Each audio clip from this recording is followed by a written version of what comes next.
Hello there, welcome to Hoojies Garage again. I am still at the Saab Museum and I'm going to show you the chapter or the decade of the 1990s here at the museum. In front of me I have this Saab new generation 900 that was presented in 1993, and this is the result of the cooperation between General Motors Europe and Saab in Trollhättan. In the end of the 1980s, in December 1989, Saab was partly sold to General Motors. 50% was in the hands of GM, and in reality GM of course took quite a bit of control of things.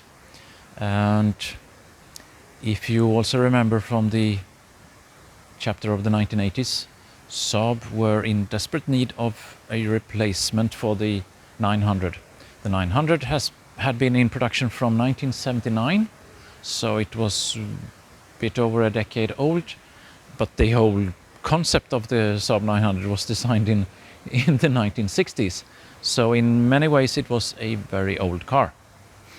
Now Saab had some ideas with the 102 project to make a Saab 9000 based car for the 900, but there wasn't enough money for it. Now here there was a clear direction. You use for this product, I think this product was called the 104, you will use the platform and as much as possible from the Opel Calibra and Opel Vectra of that era. What would that mean then? Well, the whole exterior, there was fundings for making it new. The powertrain was also to be a, let's say, a modified Saab 9000 in a way. But the whole structure underneath and so on, and the suspension and so on, that's kind of Opel Calibra Vectra. And the front suspension is not really a high performance front suspension or whatever you should say. There was quite a bit of fuss around that internally at Saab, and some people were really pissed off in a way. But the execution was going to be like this, and tried to get it to run. If someone has driven a Saab 900 of this generation, with a bit more extra power, you will know that it's kind of, the front end kind of has its own life, or a life of its own. Well, that's GM, but who could complain? Saab weren't making money, so you had to live with it. The development of this car then was again something that happened about a decade after the development of the Saab 9000, and there weren't that many persons still at the development department that had, or let's say like this, there weren't that many engineers at Saab that had made a new car from scratch. Just as simple as that. At the same time, GM took really 100% control over the purchasing organization, and I think partly because the manager at the Saab purchasing division saw a future career within GM. So he just applied the rules. That was something completely new or difficult to handle for the engineers. Suddenly purchasing came with suppliers that were difficult to cooperate with, that had kind of sold their business at a very low price and were just trying to get changes made to get the price up again. Some suppliers in that area, maybe that still exists today, but they had real change managers that tried to find loopholes in the specifications so that they could kind of under-engineer something that they knew would not work. Yes, seriously. And then, as the part performed to spec, but not in real life, there were lots of charges to get things to work. Saab GM had to pay, but that was kind of quite normal in those days. Now, what did it mean for the launch of this car? Well, there were, of course, quality issues. I have an interesting story to tell, for instance. There was something with the design of the grille that was a bit off. And That wasn't found during testing, and partly it was not found because it kind of developed as the seal here glued itself to the top of the grill. Now, if the grill would have been well fixed, that would not really have been much of an issue. But as a car like this of the first model year stood at the local dealer in Trollhättan, the sales guy opened the bonnet and up came the grill also, and it started to to sway a bit like this and then fell down. And wow, the sales guy had a bit of work to do there to kind of convince the potential customer to at least get into the car. He said, mistake, we forgot something, blah, blah, blah. And then he managed to get the customer into the driver's seat, and as the customer closed the door, boom, the mirror glass fell out of the mirror, and was just hanging there in its cables. Yep.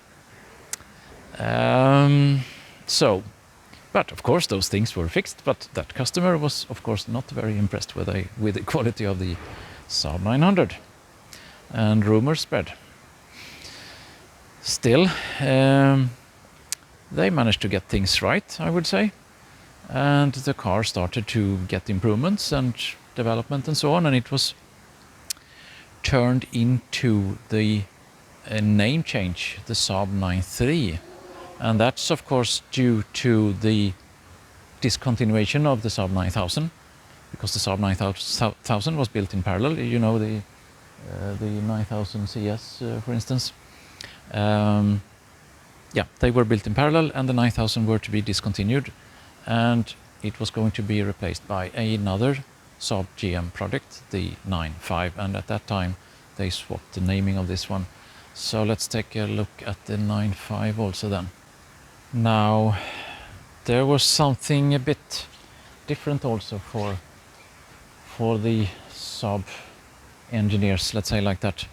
Okay, the Saab 900 must have been the first car that Saab developed that wasn't going to be the best car possible that they could make.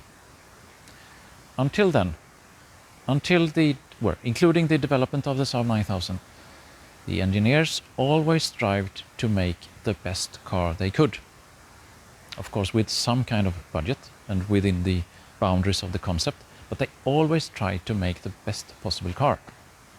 With the Saab 900, that changed. Now it was designing to cost, which of course is fundamental if you want to make business, but it was a new experience for the engineers. Now, the 900, one can say that I must say it's quite a beautiful car, especially I would say the first model years. They look really stylish, I must say, and they kind of grow on me now. Now, many decades later, I think this is a very beautiful car. It became a bit clumsier when it was rebatched into the 9.3. Here we have the 9.5, and it also looks a bit kind of heavier and a bit clumsy. But the 9.5 was based on another GM platform. I don't even remember which number or name it has, but it's a GM or Opel platform underneath. Here you can kind of see that this is kind of business as usual, a bit of a bigger car replacing the Saab 9000, so it has those kind of dimensions, or maybe even a little bit bigger.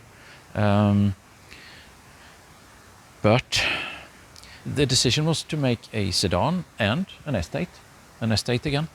So the car was kind of a bit more conventional, I must say. I think it was quite a good car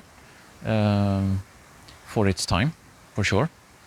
Now, the 9.5 came in 97, I think it was, and was then being developed a bit during the end of the 1990s. But this is kind of what really happened at Saab during the 1990s.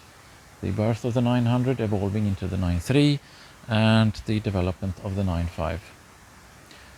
Good cars in a way, but maybe not as exciting and as good as you would have liked to. During the 1990s, with these new developments, there's one thing that kind of puzzles me. In 1989, Saab sold just over 100,000 cars during a year. In 1999, Saab just sold 30% more, 130,000 something. That's a bit weird to me. Why did not sales pick up better? Don't know. I'm not an expert in sales, but that's quite an disappointment, I would say.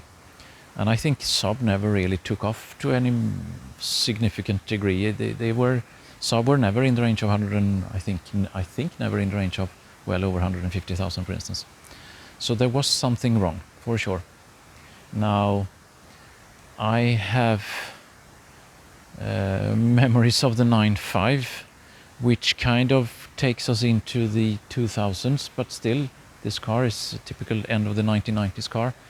And there was a new quality director involved in the development of this car and during some years to follow to really make sure that the quality of this car was really good, which I must say that it was. And one little interesting thing there was that the Saab 9.5 as a model year 2001, which was kind of still the same car, but with lots of minor tweaks and improvements.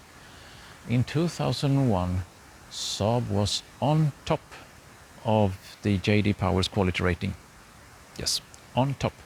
Now that did not come easy, and I must say that a lot of contribution to that was the ambition of the quality director to really achieve top quality all the time. He was quite a character, I must say. I know companies, companies of that size or bigger, where people working in the organization, they don't even know the name of the quality director. They've never seen him. What kind of a quality director is that? This quality director, I think his name was Lars Olsson. He was on top of everything.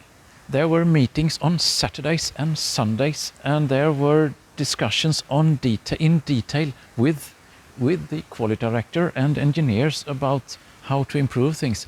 I was amazed of his ambition, and it was quite a character, I must say. And the result came. The car was on top of J.D. Powers in 2001. Yeah, as I looked around the museum here, I also see that here we have another car from the 1990s, kind of the same as the red 900 Turbo, also the nice looking 3-door version.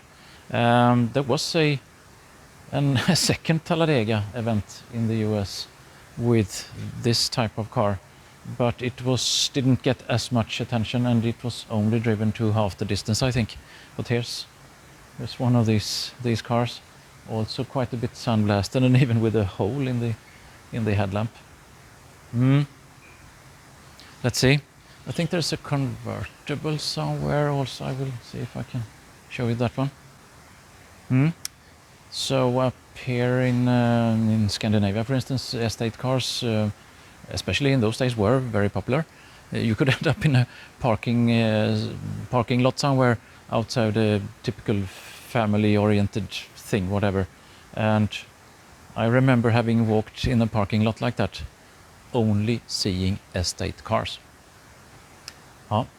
Anyhow, so the Saab 9.5 as an estate was probably the right thing to do.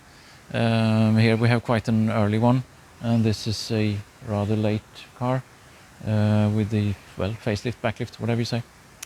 I couldn't find a convertible though, so there is one Saab 9.3 or 900 of that early generation with an interesting engine. Let's take a look at that. Sorry, it's not a 900 or a 9.3, it's a 9.5. But anyhow, here we have let's count. 1, 2, 3, 4, 5 cylinder engine. This engine was never launched into any volume production, but as you can see, they have managed to save a test car that has this engine. It's rather small, it's only 1.6 liters. And it looks like it has a supercharger. Does it have a turbo also? I can't really see.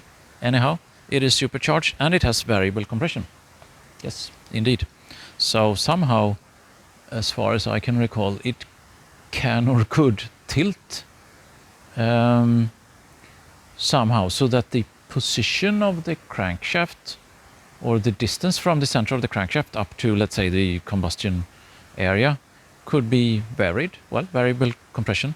Engines like that have been made long time ago also, but only as kind of, one-offs or something like that. But here they had an idea that this should really be possible to do. And there was a development started, as can be seen. But GM just thought that this is just going to be complex and expensive, and why bother? Okay, downsizing and so on. This was 1999. Downsizing, that's a decade later or something. So you have to be right in time also with the development. Here, or quite often, good ideas might come too early and they're not really possible to commercialize, let's say like that.